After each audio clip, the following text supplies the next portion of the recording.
मैं senior inspector Abhimanyu Jindal crime petrol Dastak में आप सभी का स्वागत करता हूं। हर इंसान की अपनी अलग सोच और सीमाएं होती हैं।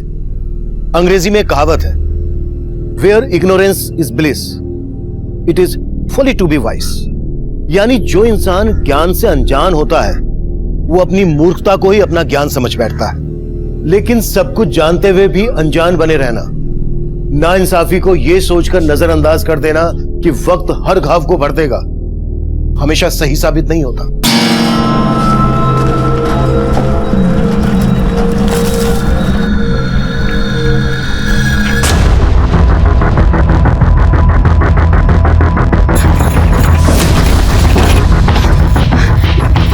भैया जल्दी करो, जल्दी करो। अरे कौन हो भाई? भैया जल्दी गाड़ी भगा, 3-4 लोग मेरे पीछे पड़े। अच्छा जी, फिर तो सही गाड़ी में बैठी हो। शताब्दी राजधानी सबको पीछे छोड़ देंगे, नहीं तो नाम बदल देंगे। जय बजरंगबली।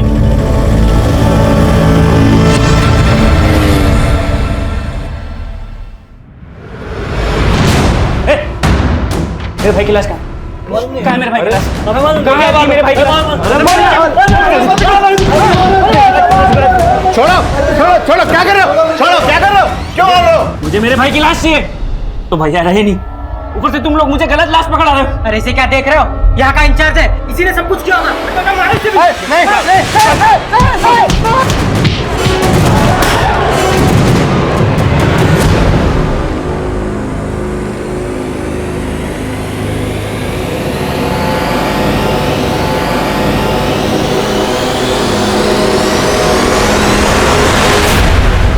सही में गुंडा लोग ने पगलेठी होगा। बताइए, इतनी सुंदर लड़की को मारना चाहता है। अरे जिस पे जान लुटाना चाहिए उसको मारना चाहता है। बताइए, धरती पे ऐसा पगलेट मिलेगा कहीं?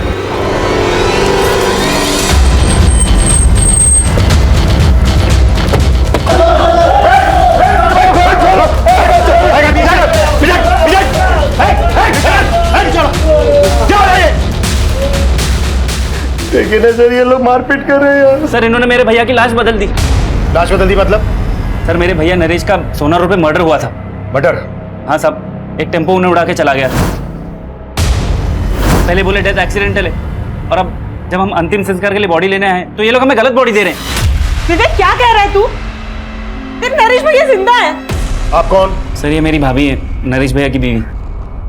पर ये तो बोल रही है कि नरेश जिंदा है और तुम बोल रहे हो सर, कि... इनकी दिमागी हालत ठीक नहीं है। भाभी आप घर जाइए, मैं यहाँ सब निपटा के आता हूँ। एक मिनट, जट, आपको जो भी कहना है कहिए। साहब, हमारे साथ कोई मजाक कर रहा है। वो लाश नरेश जी की थी नहीं तो हम कैसे मान ले कि वो मर गए हैं? सर, ये शिनाख्त के लिए नहीं गई थी। सोना पुलिस ने नरेश भैया की बॉडी मुझे दिखाई थी। भाभी ने उनकी बॉडी तब देखी जब हम उन्हें अंतिम संस्कार के लिए ले जाने आए। गलत बॉडी देख के भाभी को लग रहा है नरेश भैया जिंदा है। पर तू तो कह रहा है कि तेरे भैया का एक्सीडेंट नहीं हुआ था, मर्डर हुआ था। किसी पर शक जताया था? हाँ, नरेश भैया ओवरसीयर थे। एक कॉन्ट्रैक्टर अपना प्रोजेक्ट पास करवाने के लिए उन्हें रिश्वत देने की कोशिश कर रहा था। उन्होंने उस कॉन्ट्रैक्टर के खिलाफ एक्शन लिया था, उसी ने मरवाया होगा नरेश भैया को। बस कर विवेक तू, मैं कह रही हूँ तेरे भैया जिंदा है। अभी आप बीच बीच में क्यों बोल रहे हैं? मैं बात कर रहा हूँ। तू बार बार अपनी भाभी को चुप क्यों करवा रहा है? कहीं ऐसा तो नहीं है कि ये सब तेरा झोल मोल है? सर, अब आप भी सोना पुलिस की जैसी बातें कर रहे हैं। मैंने उन्हें कहा था नरेश भैया का एक्सीडेंट जानबूझकर करवाया गया है, लेकिन उन्होंने मेरी बात नहीं मानी। और अब इन्होंने जब बॉडी बदल दी है तो आप इनको बचा रहे हो। हम किसी को नहीं बचा रहे हैं, समझा? क्या चक्कर है? क्या बोल रहे हैं? लाश बदल दी? सर, इन लोगों को गलतफहमी हुई है। 9 नंबर की लाश इनकी थी, इनको दे दी हमने। अरे नंबर से हमें क्या लेना देना? पीछे रह के बात कर। सर, हमारे भैया को पहचानेंगे नहीं क्या? उनकी बॉडी अंदर है ही नहीं, इन्होंने कहीं गायब कर दी। तेरे नरेश भैया का फोटो है तेरे पास? सिंह, इसका नाम, नंबर, एड्रेस ले लो। जाइए जाइए, आप लोग आप भी जाइए, जाइए जाइए। करण, सोना पुलिस से जाके पता करो कि ये एक्सीडेंट का क्या चक्कर है। मैं तब तक यहां पर देखता हूं कि ये लाश वास्तव में बदली गई थी क्या फिर कहानी कुछ और है। अच्छा हुआ कि चटाई गाड़ी में था, नहीं तो ये भी खरीदना पड़ जाता। करती कहा तुम? हम तेरे जैसों को हक देते हो, दिलाते हैं। सही में जब से तुम गाड़ी में बैठी हो ना, एकदम इम्प्रेस कर दिया हमको। अब कंट्रोल नहीं हो रहा है, अब हो जाए, ताकत खत्म हो जाए। अरे पागल हो गया क्या रे? समझा थोड़ा? क्या हुआ? पहले कपड़े तो उतार ले। अरे अब क्यों उतार लेते हैं हम कपड़ा?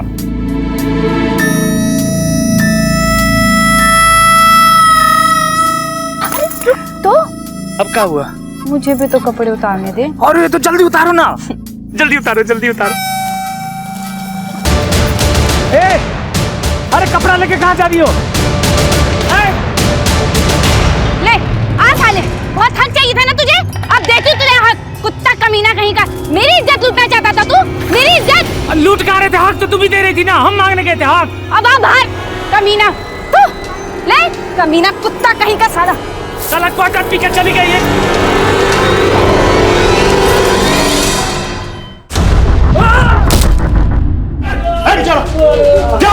सर इन्होंने मेरे भैया की लाश बदल दी। कुत्ता कमीना कहीं का, मेरी इज्जत लूटना चाहता था तू।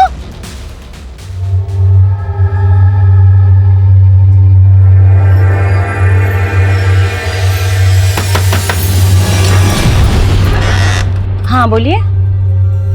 कौन है तू और मेरे घर में क्या कर रही है? ये मेरा घर है। ये मेरे पति का घर है। क्या है मेरा पति? चिंटू के पापा, चिंटू के पापा जरा बाहर निकलना। चिंटू के पापा, चिंटू के पापा जरा बाहर निकलना। अरे कौन चिंटू के पापा? इधर कोई चिंटू के पापा नहीं रहता है। वही चिंटू के पापा जो तुझे यहाँ पे मेरी सौत बना के लाए। क्या है वो? बाहर निकालो उसे। क्या बकवास कर रही है? मैं बकवास कर रही हूँ? लगा ना तुझे धक्का? तुझे देखकर मुझे भी ऐसा ही धक्का लगा। क्या है चिंटू के पापा? बाहर निकाल मेरे पति को। अरे धक्का तो मैं तुझे दूंगी। चल निकल यहाँ से। निकालेगी ना तू? तुझे बाहर निकालेगी ना? मेरे पति को तो तूने संभाल लिया, ले उसके बच्चे को भी संभाल, समझी तू? अरे एक लेकर जा तेरे बच्चे को। हुआ क्या? वो तो आप बताएंगे। ये कह रही ये आपकी बीवी है और ये बच्चा आपका है। नहीं नहीं नहीं नहीं नहीं बहन जी, मैं इनकी बात नहीं कर रही थी। मैं तो अपने पति किशोर की बात कर रही थी। वो क्या है कि 6 महीने पहले मैं अपने पति के साथ यहाँ रहती थी। अब देखिए बहन जी, मुझे पता नहीं आप कौन से किशोर की बात कर रही हैं, लेकिन हम लोग यहाँ 3 महीने पहले किराए पर रहने के लिए आए हैं और हो सकता है आपके पति यहाँ पे हमसे पहले किराए पर रहते होंगे। मुझसे गलती हो गई, मुझे माफ कर दीजिए। चल चिंटू। सर मैंने सोना पुलिस से बात की थी। सोना पुलिस को जो लाश सोना रोड पे मिली थी वो इसकी थी। लाश का चेहरा बुरी तरह से कुचला हुआ है, देखकर पहचान करना मुश्किल है। और विवेक बोल रहा है कि उसने शनाख्त की थी। सर सोना पुलिस ने वहां के लोगों से पूछताछ की तो सामने आया कि एक्सीडेंट नरेश का ही हुआ था और वो ने एक्सीडेंट नहीं बल्कि सुसाइड लग रहा था। सुसाइड? हाँ सर, और वहां के कुछ लोगों ने भी विटनेस किया है कि नरेश ने खुद टेम्पो के आगे आकर अपनी जान दी थी।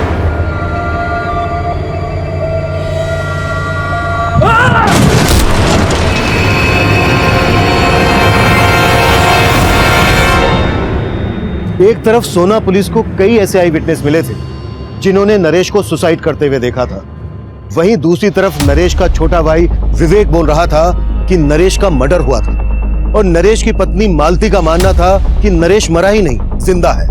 और इन सब बातों के बीच नरेश की लाश बदले जाने का मामला हमारे सामने आया। इस केस में दोहरे मापदंडों को देखते हुए यह केस पूरी तरह से हमें सौंप दिया गया और हम सबसे पहले उस कॉन्ट्रैक्टर रिद्धेश सोलंकी से मिले जिस पर नरेश की हत्या करवाने का शक जताया जा रहा था। सर आप बेकार में मुझ पर शक कर रहे हैं।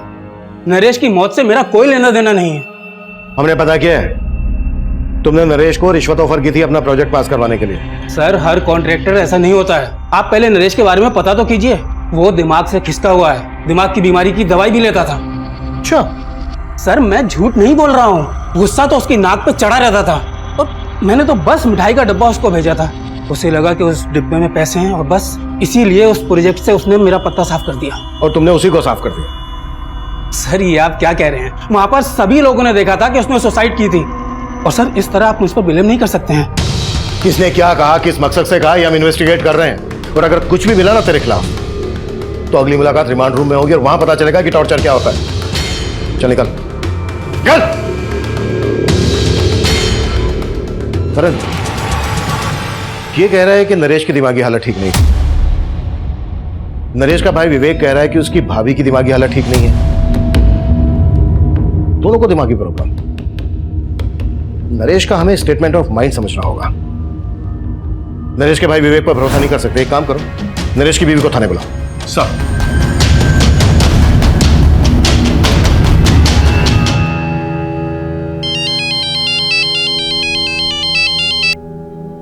हाँ दिनेश बोलो। दी तुम अब तक गाँव नहीं आई वापस? नहीं दिनेश, जब तक किशोर जी का पता नहीं लग जाता हम गांव नहीं आएंगे वापस। अरे दीदी कोई फायदा नहीं है वहाँ रुकने का, जीजा जी अब मिलने वाले नहीं है। क्यों क्यों नहीं मिलने वाले?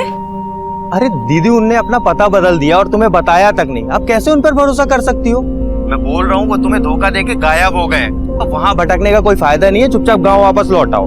देखो दिनेश, हम गांव वापस नहीं आएंगे, और वैसे भी जहाँ किशोर जी काम करते हैं उस फैक्ट्री का हमें पता चल गया है। हम वहीं जा रहे हैं उनके पास। दीदी, हेलो मम्मी, मुझे भूख लग रही है।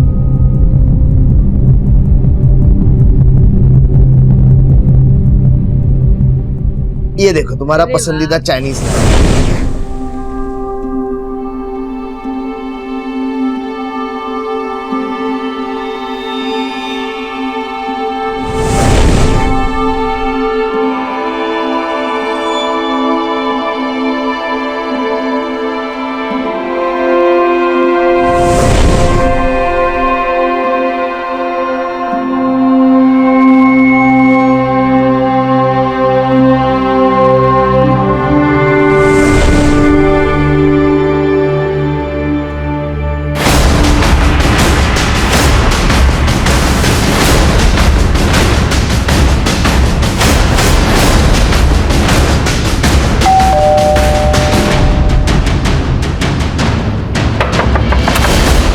दरवाजा खोलने में इतनी देर क्यों लगा दी?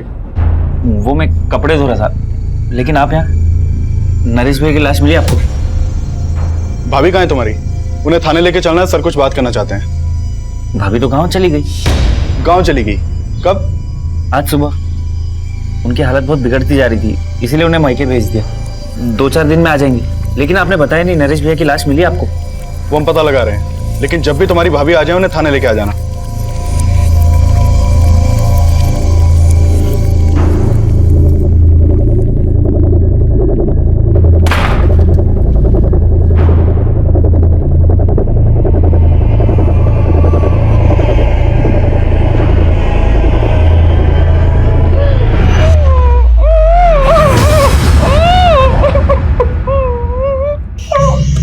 ज्यादा आवाज निकालने की कोशिश मत करो बाप, वरना भैया की तरह आपके भी प्राण निकल जाएंगे।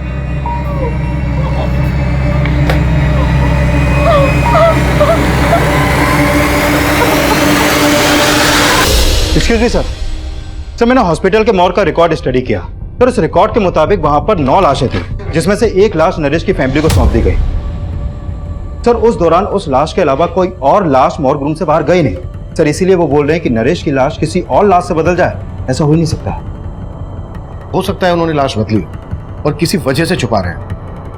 करें मॉर्ग रूम के एक आदमी की डिटेल निकाल। सर, मे आई कम इन सर? कम प्रेम। सर, एक औरत आपसे मिलना चाहती है। वो अपने पति की मिसिंग कंप्लेन लिखवाने आई है। बुलाओ। अब 6 महीने पहले मैं अपने पति किशोर के साथ पटेल नगर में रहती थी। उसके बाद मैं गांव चली गई। पिछले 1.5 महीने से मैं इनको फोन लगा रही हूँ, उनका फोन नहीं लग रहा है। उसके बाद मैं गांव से शहर आई और अपने घर गई तो पता चला कि उन्होंने बहुत समय पहले ही मकान खाली कर दिया है। तुम कह रही हो कि तुम्हारे पति किशोर का फोन 1.5 महीने से बंद था, और तुम अब आई हो हमारे पास? अब मुझे लगा कि शायद उन्होंने अपना नंबर बदल लिया होगा। मैंने गांव से उनकी फैक्ट्री में भी फोन किया था, लेकिन कोई मुझे सही से जवाब ही नहीं दे रहा है। कहाँ काम करता था किशोर? अब बंसल नाम की फैक्ट्री है, वहाँ पे मजदूरी करते थे। गांव से शहर आने के बाद मैं उनकी फैक्ट्री में भी गई थी। वहाँ के चौकीदार ने बोला कि किशोर जी अब यहाँ नौकरी नहीं करते। उन्होंने 6 महीने पहले ही यहाँ से नौकरी छोड़ दी थी। लेकिन साहब, मुझे ना शक हो रहा है उनकी फैक्ट्री वालों पे कि वो मुझसे कुछ छिपा रहे हैं, कुछ तो झूठ बोल रहे हैं वो मुझसे। तुम्हें ऐसा क्यों लग रहा है कि फैक्ट्री वाले झूठ बोल रहे हैं? क्योंकि साहब, किशोर जी हर महीने गाँव में पैसे भिजवाते थे। अगर उन्होंने नौकरी छोड़ दी होती तो फिर पैसे कहाँ से भिजवा रहे थे वो? कितना पैसा भेजता था किशोर तुम्हें? 6,000 रुपये महीना। हो सकता है उसने कोई दूसरी नौकरी कर ली हो। किशोर तुम्हें लगातार पैसे भेज रहा था, तो फिर उसने तुम्हें अपना सही एड्रेस क्यों नहीं दिया? कहीं ऐसा तो नहीं है कि उसका किसी के साथ कोई चक्कर? नहीं नहीं साहब, किशोर जी ऐसे नहीं है। वो कोई गलत काम नहीं कर सकते हैं। तुम दोनों की शादी कब हुई थी? 7 साल पहले हुई थी, और 1 साल पहले ही वो मुझे अपने साथ गांव से शहर लेके आए थे। साहब, मैं उनके साथ बहुत खुश थी। यहाँ पर मेरा बहुत ख्याल रखते थे वो। किसी चीज़ की कोई कमी नहीं आने दी उन्होंने। कब से ढूंढ रही हूँ, मुझे मिल ही नहीं रहे हैं। आप उन्हें ढूंढ दीजिए ना साहब। हाँ ठीक है, तुम ऐसा करो, किशोर का हमें फोन नंबर, जिस फैक्ट्री में वो काम करता था वहाँ का एड्रेस, जहाँ रहता था वो एड्रेस, ये सब हमें लिखवा दो। अपना नंबर भी लिखवा देना। ठीक है नन्नी।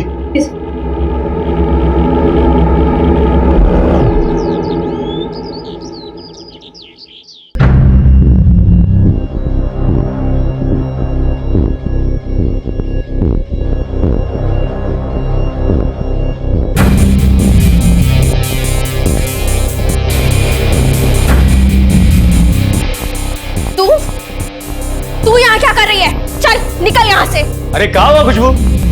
काय शोर मचा रही हो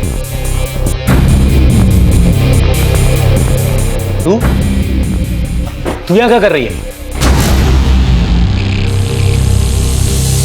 तुम क्या देख रहे हो? आरती उतारोगे क्या इसकी? निकालो बाहर इसे। ऐसे नहीं मारेगी, चल निकाल। छोड़ो, छोड़ो मुझे। कहाँ लेके जा रहे हो तुम? मुझे तेरी जगह दिखाने। छोड़ो मुझे, छोड़ो। बोला ना, चल।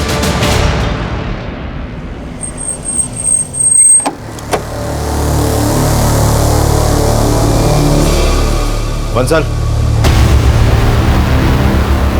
जी, किशोर 6 महीने पहले तक मेरी फैक्ट्री में काम करता था, लेकिन फिर अचानक उसने काम छोड़ दिया।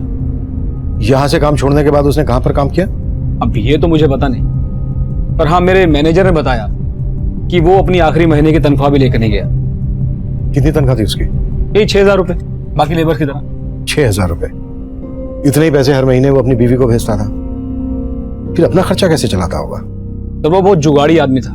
जब वो पहले दिन मेरी फैक्ट्री में आया था ना काम करने के लिए, तो उसका पहनावा देखकर मैं मतलब हैरान हो गया था। Good morning sir. Good morning. कौन से डिपार्टमेंट से हो आप? सेठ जी, हम किशोर, आपका नया वर्कर, आज ही से ज्वाइन किया हूं। मैं तो सोच रहा था कि मेरे मैनेजर ने उसे किसी दूसरे डिपार्टमेंट में रखा होगा, पर बाद में पता चला कि उसे काम की काफी जरूरत थी, तो वो यहाँ मजदूरी करने को भी तैयार हो गया। और थोड़े दिनों बाद उसने मेरी फैक्ट्री के साथ साथ दूसरी फैक्ट्रीज में लेबर सप्लाई का काम भी शुरू कर दिया।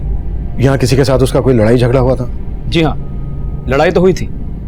एक पाठक नाम का आदमी था जो पहले मेरी और दूसरी फैक्ट्रीज में लेबर सप्लाई का काम करता था, पर जब से ये किशोर इस धंधे में कूदा तो पाठक का काम बैठ गया। तूने मेरे धंधे में हाथ डाल के अच्छा नहीं किया। अपना बोरिया बिस्तर उठा के जा, वरना मैं तेरी वरना क्या कर लेगा रे? क्या कर लेगा? चल निकल यहाँ से। मैं अभी नहीं डरता तेरी धमकियों से, समझा ना? तेरी ये मजाल देख, मैं तेरे को बताता। अबे चाकू ऐसे नहीं, ऐसे खोलते हैं। अब चला के दिखाओ कैसे चलाना है, दिखाओगे चला के? किशोर, पाठक, क्या हो रहा है पर? हाँ? सर, मैंने तो किशोर को बोला भी था कि वो पुलिस में कंप्लेन कर दे, पर उसने कोई एक्शन ही नहीं लिया। तो आपको लगता है पाठक किशोर के साथ कुछ कर सकता है? अब सर, मैं तो इसके बारे में कुछ बता नहीं सकता, ये तो आप पता कीजिए। पर सर, किशोर का इस तरह से गायब होना मुझे कुछ ठीक नहीं लग रहा है। ठीक है सर, इस बंसल की बातें भी कुछ अटपटी सी लग रही हैं। कहीं हमसे कुछ छुपा तो नहीं रहा? पता करो इसके बारे में, और फैक्ट्री के दूसरे स्टाफ से भी बात करो, और बंसल जिसका नाम ले रहा है पाठक, उससे भी मिलो। सर।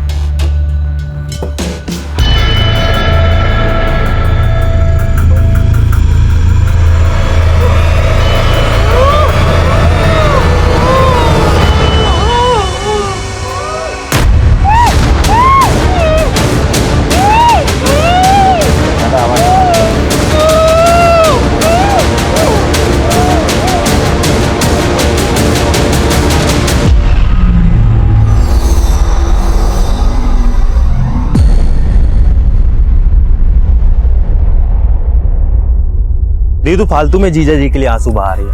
वहाँ गांव में तंगी में गुजारा कर रही थी, और उन शहर में ऐश कर रहे थे। हम बोल रहे हैं धोखा दे रहे हैं वो तुम्हें, और तुम उन्हीं के लिए रोए जा रही हो। पुलिस स्टेशन से फोन है, लगता है किशोर जी के बारे में पता चल गया।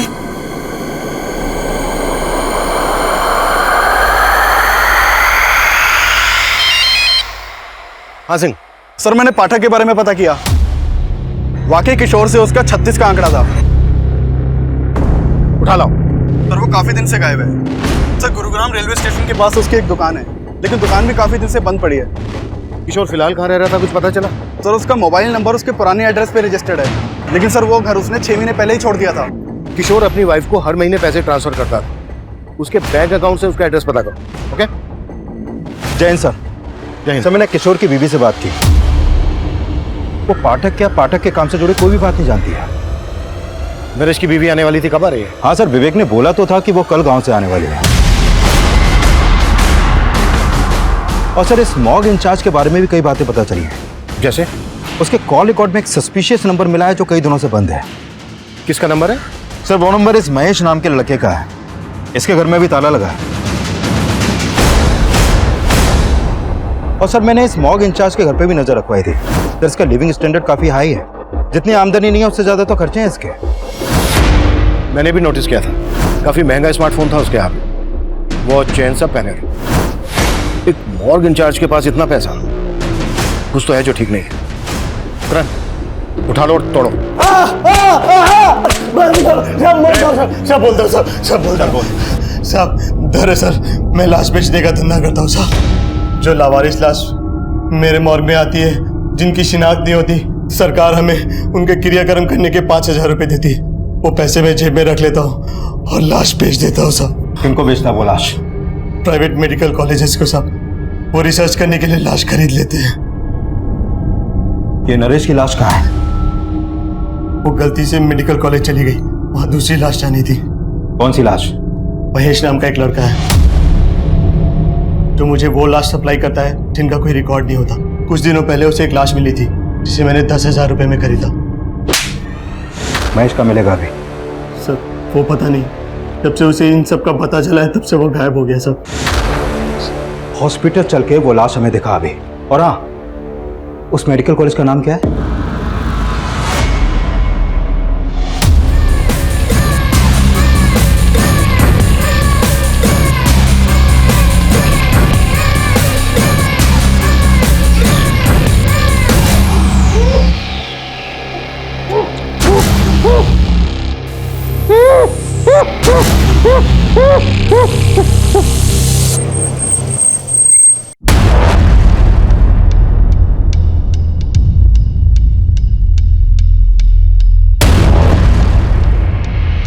सिंह, नरेश के भाई और नरेश की बीवी को शनाख्त के लिए बुला लो और यहाँ के डीन और इंचार्ज को थाने लेकर आओ। ठीक है सर।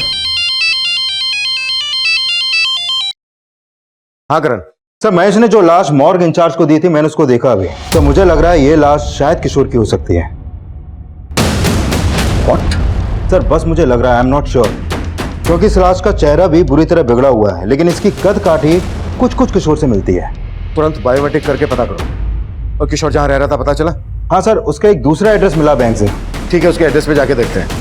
मुझे एड्रेस मैसेज करो। सर नरेश के भाई के नंबर पे कॉल किया, उसका नंबर नहीं लग रहा है। नरेश का भाई बोल रहा था कि उसकी भाभी गांव से आकर हमसे मिलने वाली थी, वो भी नहीं आई। सिंह, उसके घर जाके देखो। ठीक है सर। साहब क्या हुआ? साहब उस लड़की ने मेरा जीना हराम कर दिया। कौन लड़की? साहब उसने मेरे घर से गहने जेवर सब चुरा लिए और मुझे बांध के भाग गई। अरे वो तो ठीक है, लेकिन ये बताओ कौन है वो लड़की? वो इनकी बेटी है सर, और वो कोई नहीं, वो मैं हूं। ये रहे वो गहने जो मैंने अपने ही घर से चुराए। मैंने इनको यहाँ भागते हुए देखा तो मैं भी यहाँ आ गई, क्योंकि इससे पहले ये मेरे खिलाफ कुछ बोले तो मैं अपनी बात आपके सामने कोई बात नहीं साहब, चोर है तू, पकड़ लो साहब इसको। भागी नहीं जा रही हूँ मैं कहीं। सर पहले आप मेरी बात सुन लीजिए, अगर फिर भी लगे कि मैं गलत हूँ तो कर देना मुझे अंदर। ठीक है, बोलो। बेटी हूँ मैं इनकी, और इनकी जायदाद पर कानूनी मेरा भी अधिकार है, लेकिन इनके बेटे और इनकी बहू यानी मेरे भैया और भाभी मुझे मेरा हक देना ही नहीं चाहते।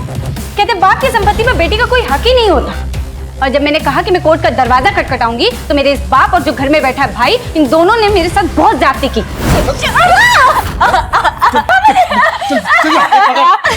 ये ना ऐसे नहीं मानेगी, रुक। कर देगी ना साइन, करेगी ना। खोल मुट्ठी, नहीं तो मैं तेरा हाथ ही काट डालूंगी आज। और जब मैंने कोर्ट जाने की बात की तो इन लोगों ने जबरदस्ती कागज पे मेरा अंगूठा लगवा लिया। देख संध्या, तू सही नहीं कर रही है। और तुम ठीक कर रहे हो। देखो, तुम किसी से जबरदस्ती नहीं कर सकते। तुम्हारे घर का मामला है, शांति से सुलझा लो, क्योंकि अगर हमने दखल दिया ना तो बहुत दिक्कत होगी तुम्हें, समझे?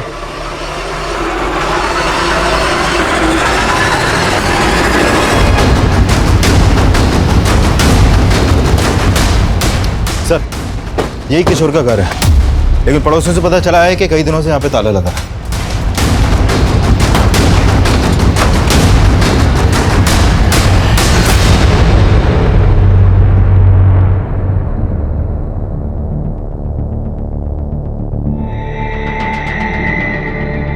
हाँ ठीक है, थैंक यू। सर, अंदर तो कुछ भी सस्पिशियस नहीं मिला। ये भी कम सस्पिशियस नहीं है कि जो आदमी 6 महीने पहले तक एक फैक्ट्री में मजदूर था, उसके बाद लेबर सप्लाई का काम करने लगा, वो इतने ठाट से रहता हो। इस किशोर का करेक्टर को समझ में नहीं आ रहा है। शायद 2 नंबर का काम करता हो। किशोर की कुंडली निकालो और आसपास में भी पूछताछ करनी है।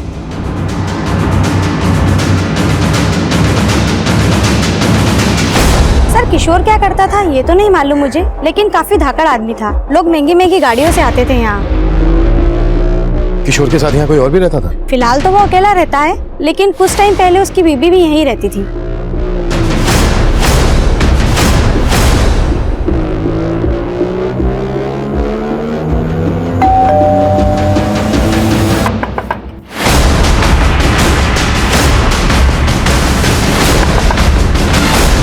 सर आप? ये हमेशा दरवाजा देर से क्यों खोलता है तू? वो तेरा फोन क्यों नहीं लग रहा है? सर शायद मेरे फोन की बैटरी डाउन हो गई होगी, मैं तो सो रहा था सर। अच्छा, भाभी कहाँ है तेरी? सर गांव से आ गई क्या? सर वो भाभी तो हरिद्वार चली गई भैया के आत्मा शांति की पूजा के लिए। अच्छा, आत्मा शांति की पूजा। तेरी भाभी तो मान नहीं रही थी कि तेरे भैया मर चुके हैं और अभी हरिद्वार पहुंच गई आत्मा शांति की पूजा कराने। सर चल चल देखने दे। बताइए ना। अरे तो पीछे हट। सर पूरा घर चेक करो। फिर हुआ क्या? अरे तो देखने दे, हट पीछे। ये पीछे हट। सर कुछ नहीं है। हाँ चल चेक तो करने देना, चुप रह। साइड हो। सर कुछ नहीं है। साइड हो तो साइड हो, देखने देना।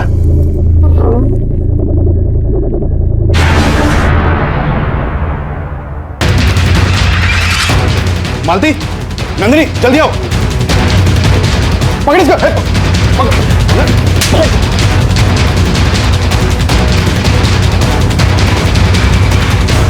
पकड़ो इसे, सिर्फ मेरे पति को मारा है।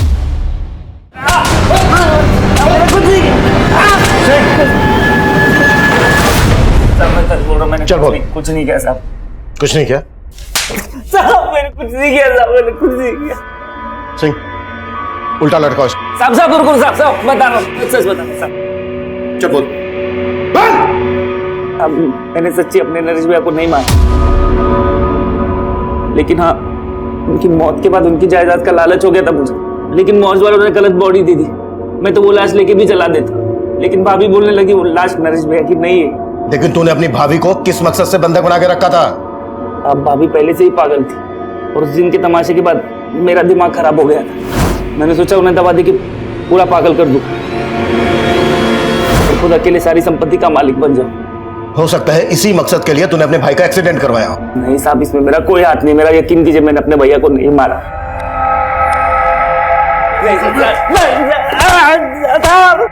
सर, हमने उस लाश का बायोमेट्रिक किया था। वो लाश किशोर की है और उसके आधार कार्ड पे उसके गांव का एड्रेस है।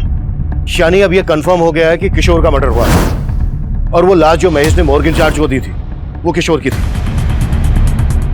महेश के बारे में कुछ पता चला? सर, हमने अपने खबरियों को उसे ढूंढने के लिए लगाया हुआ है और सर ये भी पता चला है कि किशोर की बीवी अब यहाँ नहीं है। वो कल अपने भाई के साथ गांव चली गई थी।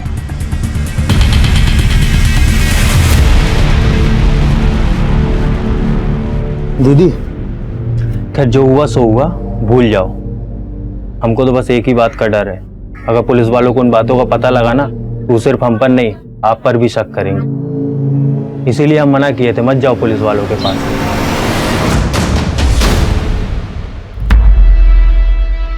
अरे कौन हो तुम लोग और अंदर कैसे घुसे चले आ रहे हो? अरे भाभी जी, इन्हें मैंने बुलवाया है। अरे मैंने सोचा अपने आने की खुशी में पूरे गांव वालों को भोज खिला दूं। पागल हो गई हो क्या तुम? और तुम खड़े खड़े क्या देख रहे हो? निकालो इसे बाहर।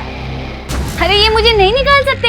अगर इन्होंने मुझे निकाला ना तो तुम सब के सब जेल जाओगे। क्यों पापा जी? देख संध्या, तू चाहती क्या है? हिस्सा। चल दे दिया तुझे हिस्सा, मैं तुम्हें लिख के देता हूँ। पापा जी, अब मैं लिखे विखे पर भरोसा नहीं करूंगी। हाँ एक काम करते हैं, ये घर आप सब रख लो, लेकिन इस घर की आधी कीमत यानी कि 20 लाख रुपए कैश मुझे दे दो, कर लेते हैं समझौता। 20 लाख? भाभी जी, अगर 20 लाख नहीं दिए ना तो कोर्ट कचहरी पुलिस ये सब। पापा जी, भाभी जी तो नहीं समझ रहे, लेकिन आप तो समझ रहे हैं ना।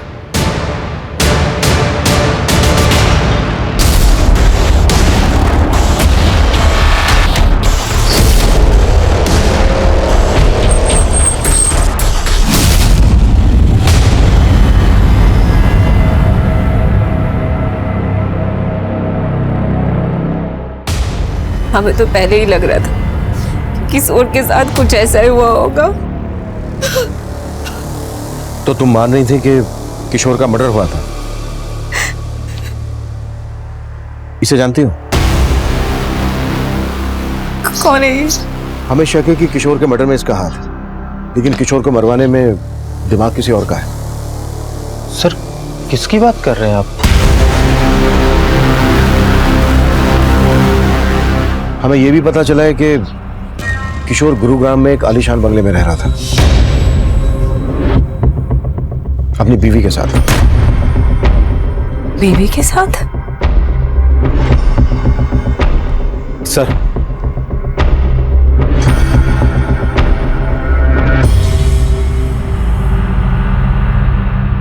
सर ये किशोर के बचपन का दोस्त है। इसने बताया है कि ललिता से शादी करने से 6 महीने पहले ही किशोर की किसी और लड़की से भी शादी हुई थी। हाँ साहब, वो उसके भाई किशोर से काफी नफरत पाल के बैठा था, तब उनके बीच में काफी मारपीट भी हुई। वो लड़की और उसका भाई अब कहाँ रहते हैं?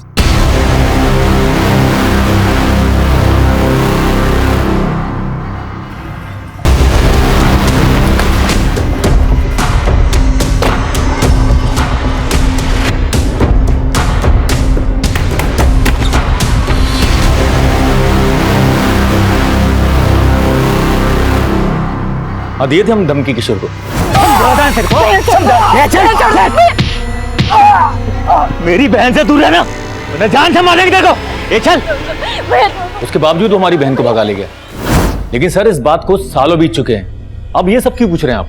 क्योंकि किशोर का मर्डर हुआ है और पता चला कि किशोर नहीं बल्कि तुम्हारी बहन संध्या उसको अपने साथ लेकर भागी थी और शहर जाकर किशोर को छोड़ के वो फिर से किसी और के साथ भाग गई।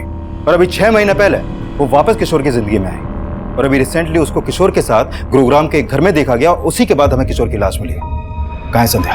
सर हमें नहीं मालूम। मालूम नहीं है, कहीं छुपा के रखा है उसे। अरे सर हम क्यों छुपाएंगे, हम तो उल्टा उससे पीछे छुड़ाना चाहते थे। आई थी वो यहाँ, लेकिन 6 महीने पहले।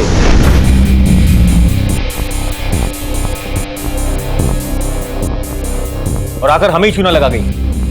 ये घर आप सब रख लो, लेकिन इस घर की आधी कीमत यानी कि 20 लाख रुपए कैश मुझे दे दो। ये लो। थैंक यू पापा जी। नाराज हो, कोई बात। भाभी आप मेरी नजर उतारने वाली थी ना? हाथ कीजिए, ये लो मेरे नाम पे भोज खा लेना। संध्या यहाँ से कहाँ गई थी? जी सर हमें कुछ नहीं मालूम और हम मालूम भी नहीं करना चाहते वो कहाँ है। आपको उसके साथ जो करना है आप कीजिए।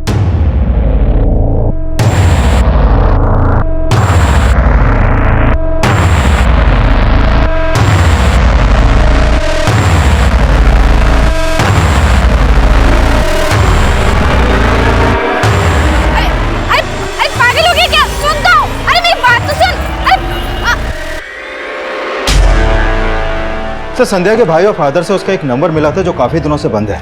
हो सकता है उसने कोई नया नंबर ले लिया हो, और अगर उसने कोई नया नंबर लिया है तो किसी ना किसी सर्विस प्रोवाइडर को उसने अपना आईडी दिया होगा। करण, टेलीकॉम कंपनी को संध्या का अपडेट भेजो, शायद उसका कोई दूसरा नंबर सामने आ जाए। Right sir. किशोर की पहली पत्नी संध्या किशोर मर्डर केस में प्राइम सस्पेक्ट बनकर सामने आई, लेकिन किशोर के काम से जुड़े कई ऐसे सवाल थे जिनका जवाब हमें अभी भी नहीं मिला था। और किशोर का वो घर जो किशोर की हैसियत से काफी आलीशान था, उस घर में संध्या ही किशोर की पत्नी बनकर रह रही थी। लेकिन गांव वालों के बयान के मुताबिक संध्या ने किशोर को कई साल पहले ही छोड़ दिया था। ललिता के रहते संध्या का किशोर की जिंदगी में वापस आना कहीं ना कहीं ललिता और उसके भाई दिनेश का इसमें किशोर को मारने का मोटिव तो नजर आ रहा था, लेकिन इतना भी साफ था कि किशोर की लाश उस मॉर्ग इंचार्ज को महेश नाम के एक लड़के ने बेची थी। और पाठक के गायब होने का रहस्य भी हमारी समझ में नहीं आ रहा था। हमने पाठक, महेश और संध्या को ढूंढने के लिए अपना खबरी नेटवर्क एक्टिव कर दिया और हमें जल्द ही महेश के सोनीपत में छुपे होने की टिप मिली।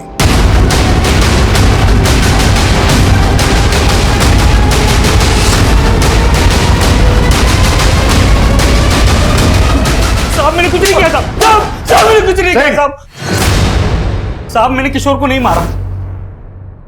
मैं जानता तक नहीं कि उस आदमी का नाम किशोर था। यकीन मानिए साहब, मुझे उसकी लाश मिल गई थी जो मैंने मॉर्ग इंचार्ज को भेज दी। बस। कहाँ मिली थी लाश? साहब करीब 20-25 दिन पहले एक टेम्पो वाले को लाश फेंकते हुए देखा था मैंने।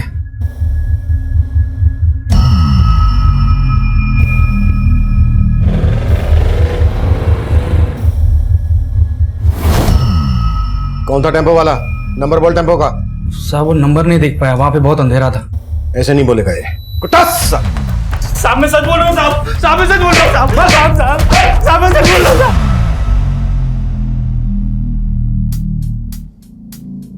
साले सब कमीने निकले। एक तो ये सच्चा मर्द निकला जिसने मुझे धोखा नहीं दिया। लेकिन तुम बहुत दी यार, साला बीच जंगल में नंगा करके भाग गई। लेकिन वापस आके तेरा घर भी तो बसाया। हाँ ठीक है, फाइल तैयार करो। ओके सर, एक मोबाइल सर्विस प्रोवाइडर ने संध्या के नाम एक नंबर अलॉट किया था। वो नंबर अभी सोनीपत में एक्टिव है।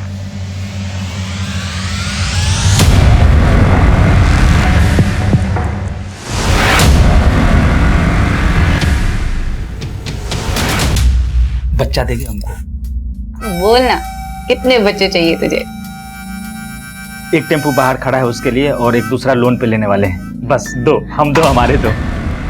सॉरी यार, वो तो नहीं हो पाएगा क्योंकि अब पूरी जिंदगी जेल में गुजरने वाली है तुम्हारी। ये प्लान तो कैंसिल।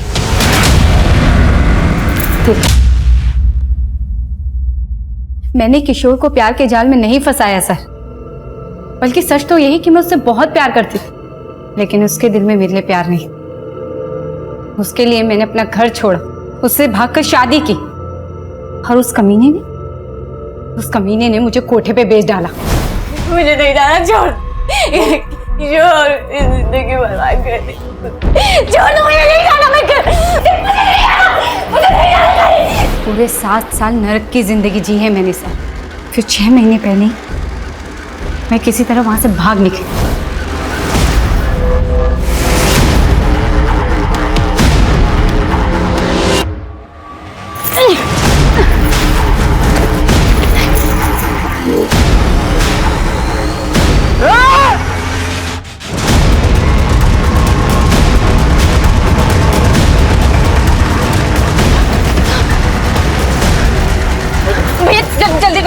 जल्दी करो। पूरी जिंदगी धोखे खाए हैं मैंने, लेकिन जीतू ने, उसने मुझे नई जिंदगी दी। उन लोगों से भागकर सालों बाद मैं अपने घर लौटी थी, और मेरे घर वालों उन्हें जानवरों की तरह मुझे घर से निकाल दिया। लेकिन मैं भी उनसे अपना हक लेके ही मानी। लेकिन पिछले 6 महीने से तुम गुरुग्राम में किशोर के साथ उसके घर में रह रही थी। उसकी जिंदगी में फिर से एंट्री मारी, उसे बदला लेने के लिए उसे मार डाला। मैंने उसे नहीं मारा है सर। हाँ, मैंने उसकी जिंदगी में एंट्री ली, बदला भी लिया।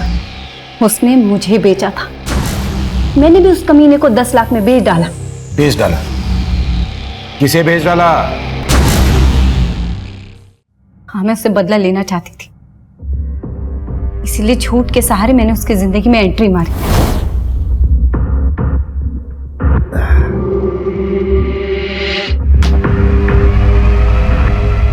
संध्या,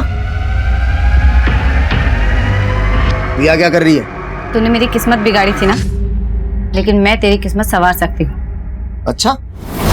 बोला उससे पति मत बन, दल्ला बन जा मेरा। और लालची इंसान तो गधे को भी बाप बना लेता है। फिर उसने तो मुझे झूठी मलिका बना ली।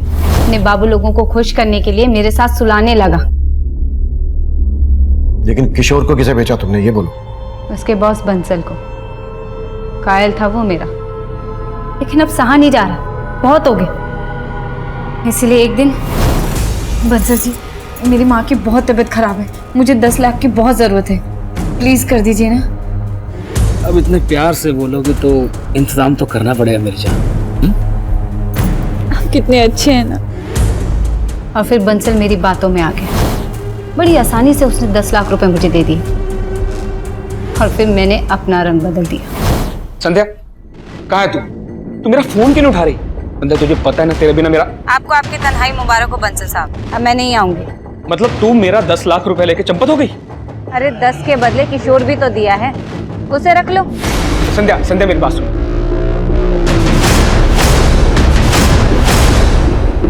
फिर मुझे नहीं पता कि किशोर के साथ बंसल ने क्या किया।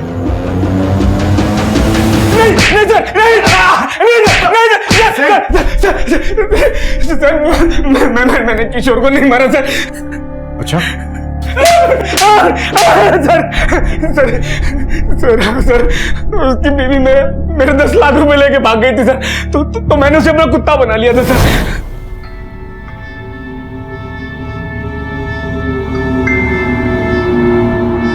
एक दिन उसने भागने की कोशिश की सर।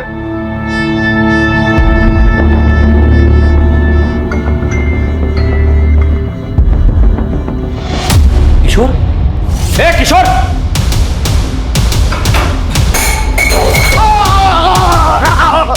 साहब साहब आ जाए भाग के। नहीं साहब कहाँ जाएगा? भाग के? साहब नहीं साहब भाग के? पड़ा रहा रात भर यहीं पर। और सर कुछ देर बाद मेरे आदमी ने आकर मुझे बताया कि किशोर मर गया है सर। नाम देखो, बुला के ला जा। और उसके बाद मैंने अपने एक और आदमी की मदद से किशोर का चेहरा खराब करवाया और सर टेम्पो से उसे कहीं दूर डंप करवा दिया सर।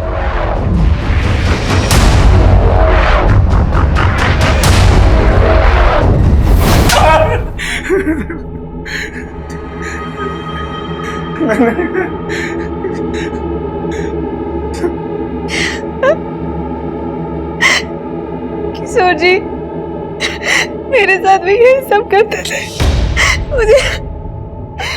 मुझे अपने दोस्त के साथ सुलाते थे।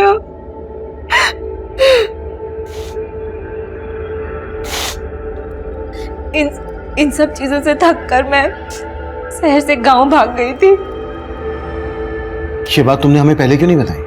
मैं आपको बताना चाहती थी, फिर मैंने सोचा कि एक बार मुझे किशोर जी का पता चल जाए कि वो गायब कहाँ है। किशोर के चरित्र से जुड़ी बातें जो हमारे सामने आई, उस लिहाज से वो कभी भी किसी की भी नफरत का शिकार बन सकता था। वो जो करता आ रहा था वो पूरी तरह से गैर कानूनी था, अनैतिक था। उसके द्वारा किए जा रहे अपराध हर मोड़ पर दस्तक दे रहे थे, लेकिन ललिता ने इन दस्तक को पूरी तरह से नजरअंदाज किया। वहीं दूसरी तरफ संध्या ने उसकी असलियत हमें बताने के बजाय खुद बदला लेने का फैसला किया, और अंजाम यह हुआ कि वो इस केस की विक्टिम होने के बावजूद अपनी जिंदगी को अपराध के रंग में रंग बैठी। अब मैं सीनियर इंस्पेक्टर अभिमन्यु जिंदल आप लोगों से विदा लेता हूं। आपसे फिर मुलाकात होगी एक नए केस के साथ।